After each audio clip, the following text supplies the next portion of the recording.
Quelles ont été les scènes les plus chocs de la troisième saison de la série The Boys, disponible sur la plateforme Amazon Prime Video?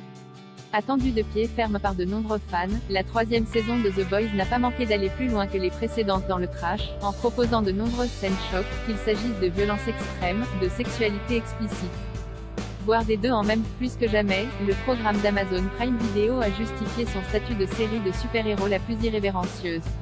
Quelles ont été les séquences les plus marquantes de cette troisième saison? Outre la tant attendue orgie orgasme, quelles ont été les scènes qui ont le plus choqué les abonnés d'Amazon? Voici notre sélection des 5 moments les plus chocs de The Boys saison 3. Erogasme, on nous l'a teasé pendant de longs mois, et il est en effet peu de dire que l'épisode d'Erogasme n'a pas déçu. Le retour de Soldier Boy a lancé les héros de la série, mais également les Seven, sur les traces de ses anciens coéquipiers de l'équipe de justiciers, Payback. Parmi eux les jumeaux TNT, un frère et une sœur retirés du business, mais néanmoins restés célèbres pour organiser chaque année un week-end de débauche VIP, strictement réservé à des détenteurs de super-pouvoirs triés sur le volet. Erogasme. Au programme de cette joyeuse sauterie, beaucoup de nudité, on imagine l'ambiance festive lors du tournage de la scène, de nombreux mélanges des genres, notamment d'IP. Un pool, mais également divers jets de fluide, dont on vous laisse deviner la nature. Manque de chance, Frenchie n'a pas pu se rendre sur les lieux de l'orgie, lui qui rêvait d'un jour découvrir de ses yeux l'erogasme. Le pénis géant dès son premier épisode, la troisième saison de The Boys est allée très loin en mettant en scène une scène d'orgie sexe, drogue et rock'n'roll au dénouement. Inattendu. À cette occasion, nous découvrions Termis, un subdétenteur, comme son nom l'indique, du pouvoir de rapetisser pour atteindre la taille d'un insecte. Une sorte d'ersatz trash des Ant-Man donc, avec un goût prononcé pour la cocaïne. Au cours de cette scène, Termis utilise ses pouvoirs pour pénétrer dans le pénis de son partenaire sexuel. Un pénis géant de 11 mètres a d'ailleurs été construit pour les besoins du tournage, dans le but de lui chatouiller la prostate.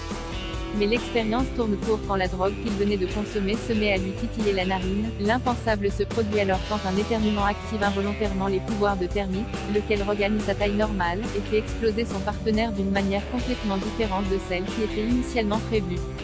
La scène du pool, une scène choc, n'implique pas forcément de nudité frontale ou de violence graphique. La preuve avec le triste sort réservé à Timothy. Afin de souhaiter la bienvenue à Dick pour son retour au sein des Seven, le sadique Homelander convie les super-héros à un festin de fruits de mer, en sachant que le super-héros aquatique ne consomme pas les produits de la mer, étant lui-même un homme-poisson. Mais le véritable plat de résistance arrive en cours de repas, quand Homelander annonce un mets tout spécialement préparé pour Dick, en hommage à la gastronomie coréenne, un poulpe servi cru et vivant. Et pas n'importe quel poulpe pour Dick, puisqu'il s'agit de son ami Timothy.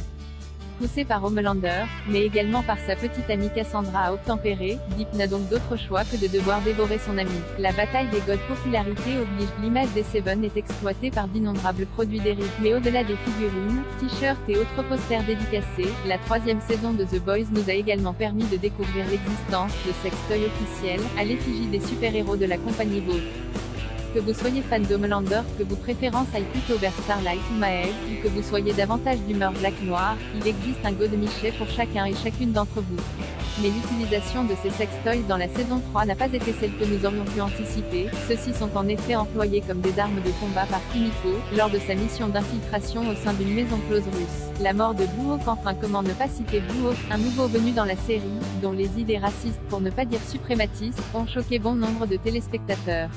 Ciblé par Attrain, bien décidé à faire désormais passer ses combats politiques avant son image de marque, Blue Hawk a tout d'abord semblé prêt à faire son mea culpa, avant que son racisme primaire ne reprenne le dessus et entraîne un déchaînement de violence sur des civils afro-américains.